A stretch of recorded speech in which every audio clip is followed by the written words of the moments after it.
बिस्मिल्लाहिर्रहमानिर्रहीम। अस्सलाम वालेकुम नाज़रीन, मैं हूं आपकी मेज़बान सुमेरा सुलेमान और आप देख रहे हैं प्रोग्राम सवाल तो बनता है। हमारा आज का टॉपिक इमरान खान की हुकूमत और उसके दावे। इमरान खान बड़े बड़े दावे लेकर आए और अब तक पूरे नहीं हो रहे, मसाइल दर मसाइल पेश आ रहे हैं। आखिर क्या वजह है, सवाल तो बनता है। इस मौजू पर हमारे साथ गुफ्तगू करने के लिए मौजूद हैं सीनियर एंकर और सहाफ़ी जाम फयाज लाड। जी बहुत शुक्रिया जाम फयाज साहब, आपने हमें वक्त दिया। इमरान खान ने बड़े बड़े दावे किए लेकिन इन पर पूरा नहीं उतर सके। जो इनके दाएं बाएं बैठे हैं इन पर करप्शन के इल्ज़ामात हैं। इमरान खान तो खुद करप्शन के खिलाफ हैं, तो फिर ये क्या है? बहुत शुक्रिया सुमेरा, आपने प्रोग्राम में बुलाया। असल में आपने जो बात की है कि इमरान खान दावे करके आए यहाँ पर और अभी तक जो है अवाम की उम्मीदों पर पूरे नहीं उतर सके। इमरान खान ने 22 साल का तवील सफ़र किया है। उस सफ़र के लिए उसको बड़ी जदोजहद करनी पड़ी है। बाकी जितनी भी हुकूमतें आई पीछे उनको जो है हुकूमतें प्लेटें में रख कर दी गई हैं। उनको ऑलरेडी एक हुकूमत का सिस्टम दिया गया। इमरान खान अकेला चला था और उसने 22 साल का सफ़र किया है। जब उसकी हुकूमत आई, उसको एक टीम मिली, तो उसको कुछ टीम ना तजर्बाकार मिली और कुछ जो है लोग वो माफिया के लोग जो हैं उसकी हुकूमत में पड़ गए, जिन्होंने जो कई सौ सालों से पाकिस्तानी अवाम पर हुक्मरानी कर रहे हैं। ये चंद सौ ख़ानदान हैं। तो आप देख लें कि उसने एक रिकॉर्ड कायम किया कि उसकी हुकूमत में अगर उसके मिनिस्टरों ने, उसके साथियों ने कोई करप्शन की किसी भी स्कैंडल में आए तो उसने बाकायदा एक्सपोज किया, उनको डिफेंड नहीं किया बाकियों की तरह। वो इस वक्त भी लड़ रहा है और उम्मीद है, कौम को भी उम्मीदें वाबस्ता हैं उससे कि इमरान खान जो है आगे आने वाले दौर में जो है मज़ीद जो है इसमें बेहतरी ला जाएगा और बेहतरी ला सकते हैं, भरपूर कोशिश भी करेगा और वो अपना किरदार भी अदा कर रहा है। आटा, चीनी, पेट्रोल बहरान आया। वज़ीर आज़म इमरान खान ने जिस चीज़ पर नोटिस लिया उसी में बहरान पैदा हुआ। इसमें इन्हीं के लोग मुलविस पाए गए। पेट्रोल बहरान आया, लोग लाइनों में लगे। आखिर क्या वजह है? देखिए, जिस तरह आपने पेट्रोल बहरान की बात की कि पेट्रोल का इशू आया, फिर गंदम का आया, चीनी का आया, ये माफिया के लोग हैं। माफिया के लोगों के खिलाफ इमरान खान लड़ रहा है और मैं पहले भी यही बात कर चुका हूँ कि उसके साथ हुकूमत में बैठे हुए चंद लोग भी शामिल थे जिनको उन्होंने एक्सपोज किया। उसने माफ़ी नहीं दी, उसके खाते में माफ़ी नहीं है और ना वो माफ़ी देगा। देख लें आप, जहांगीर तरीन को उसने, हालांकि उसका करीबी साथी था, राइट हैंड था, सारा कुछ था, उसको उसने जहांगीर तरीन को जाके फेंक दिया। तो बाकी किस कौन से बाग की मूली थी? ये ऐसा ऐसा इमरान खान ने बहुत सारे इक़दाम उठाने थे। मजबूरी बन गई इमरान खान के लिए क्योंकि कोरोना आ गया, ये एक आलमी वबा थी। इसलिए हुकूमत जो है इस वक्त इस बहरान की वजह से जो है, जो कोरोना लॉकडाउन हो गया, मुल्क की मईशत बैठ गई, इस वजह से। नहीं तो इमरान खान इस वक्त तक काफ़ी इक़दाम कर चुका होता और कर रहा है और उसी चीज़ का ये माफिया के लोग फ़ायदा उठा रहे हैं और बहरान पैदा कर रहे हैं इसलिए ताकि हुकूमत जो है इसको नाकाम करें, ताकि आने वाली नस्लें जो है इमरान खान का नाम ना ले सकें।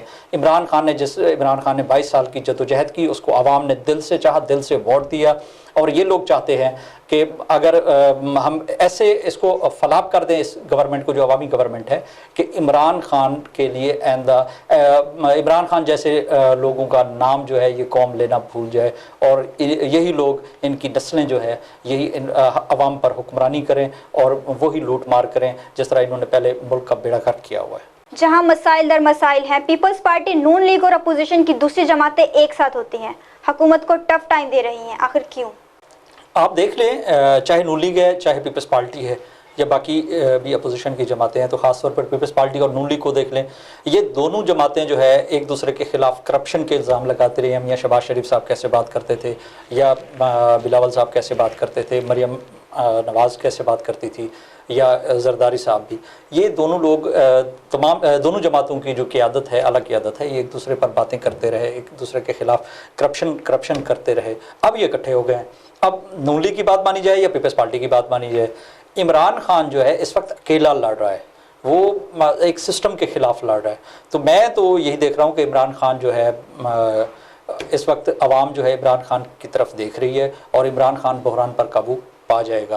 दूसरी बात मैं आपको बताऊं कि आप अपने प्रोड्यूसर साहब से मैं ये रिक्वेस्ट करूंगा कि आप थोड़ा सा देख लें कि नून लीग ने माजी में पीपल्स पार्टी के खिलाफ क्या बातें की और पीपल्स पार्टी ने नून लीग के खिलाफ क्या बातें की। वो तकरीरें भी वैसे आवाम को दिखानी चाहिए इस प्रोग्राम में, तो वो ज़्यादा बेहतर रह जाएगा क्योंकि आवाम भी थोड़ा सा देख ले। जी ठीक है जाम फयाज साहब, हम कोशिश करेंगे अपने नाज़रीन को क्लिप्स दिखाने की। हम शहबाज को नहीं बर्दाश्त करेंगे। रेंटल पावर प्रोजेक्ट जरदारी साहब सदर थे, क्या उसके ऊपर नोटिस लिया गया? अरबों रुपए खाए गए। नंदीपुर का जो बेड़ा गर्क हुआ उसका ये बाबर अवाम को जिम्मेदार है। ये पहले उसामा बिन लादेन से फंडिंग लेता था शहीद बीबी की हुकूमत को गिराने के लिए, तो फिर क्या उसका नियत साफ हो सकता है? जी देखा नाज़रीन, किस तरह से नून लीग और पीपल्स पार्टी की क़यादत में एक दूसरे पर इल्ज़ाम तराशी करते रहे, जो कि आज एक ही प्लेटफॉर्म पर इकट्ठे हैं। क्या इमरान खान कुछ डिलीवर कर पाएंगे? कौम को उनसे उम्मीदें वाबस्ता हैं, क्या वो कौम की उम्मीदों पर पूरा उतर पाएंगे? जी सुमेरा, आपने ये बहुत अच्छा सवाल किया कि इमरान खान डिलीवर कर पाएंगे या नहीं कर पाएंगे। मैं पिछली दफ़ा भी ये गुजारिश कर चुका हूँ कि इमरान खान जो है 22 साल का सफ़र तय करके है। इमरान खान जल्दी हार मानने वाला नहीं है। इन लोगों की कोशिश है, ये जो माफिया के लोग हैं जो चाहते हैं कि पाकिस्तान को लूटें, पाकिस्तान को मज़ीद जो है हमारी आने वाली नस्लें भी लूट रहे हैं, क्योंकि ये हमें नस्ल दर नस्ल जो है ग़ुलाम बनाने की कोशिश कर रहे हैं। तो इमरान खान को ये फलाब कर रहे हैं। इमरान खान अकेला इस सिस्टम के ख़िलाफ़ लड़ रहा है। इमरान खान ऊपर से आर्डर देता है, फ़लाँ चीज़ पर कवर करें, फ़लाँ चीज़ पर कवर करें, आटे बहरान पर काबू पाएँ, चीनी पर पाएँ। तो नीचे जो है ब्यूरोक्रेसी ने अमल करना है, नीचे अफसरान ने आर्डर मानना है। वो वज़रा बैठे हैं, जो टीम बैठी है, टीम जो है उसके ख़िलाफ़ है। टीम उसको नहीं चाह रही कि इमरान खान जो है इस वक्त कामयाब हो, क्योंकि इमरान खान अगर इस वक्त कामयाब हो गया, इमरान खान क्योंकि अब इमरान खान को आवाम लेकर आई है। अगर इमरान खान कामयाब हो जाता है, इमरान खान अगर डिलीवर कर जाता है, तो आने वाली नस्लें जो है इस तरह इमरान खान को नहीं छोड़ेंगी। इमरान खान जैसे साफ़ और दयानतदार लोगों को आगे लाने में कामयाब होगी। लेकिन ये लोग चाहते हैं कि अगर इमरान खान कामयाब हो गया, इमरान खान डिलीवर कर गया, तो हमारा नाम कौन लेगा? इसलिए ये कोशिश कर रहे हैं कि इमरान खान को फलाब करो, ताकि ये जो कौम जिसने इमरान खान को वोट दिया है, ये इमरान खान को गालियाँ दे, इमरान खान के ख़िलाफ़ खड़ी हो, ताकि आने वाले कई बरसों में फिर इमरान खान जैसे लीडर का कोई नाम ना ले सके। लेकिन मेरी ज़ाती ऑब्ज़र्वेशन है और मैं जो देख रहा हूँ कि इमरान खान आने वाले दौर में मज़ीद जो है आगे मज़ीद डिलीवर भी कर पाएगा और इस कौम को जो है कौम की उम्मीदों पर पूरा उतरेगा, और इमरान खान इंशाअल्लाह इस मुल्क को और इसकी मईशत को अपने पाँव पर खड़ा करेगी। जी बहुत शुक्रिया जाम फयाज साहब, आप प्रोग्राम में तशरीफ लाए, हमें अपना कीमती वक्त दिया, अपनी राय से आगाह किया। जी नाजरीन, अगले प्रोग्राम के लिए अपनी मेज़बान सुमेरा सुलेमान और सवाल तो बनता है कि टीम को दीजिए इजाज़त। अल्लाह आपका और हमारा हामी और नासिर। वस्सलाम।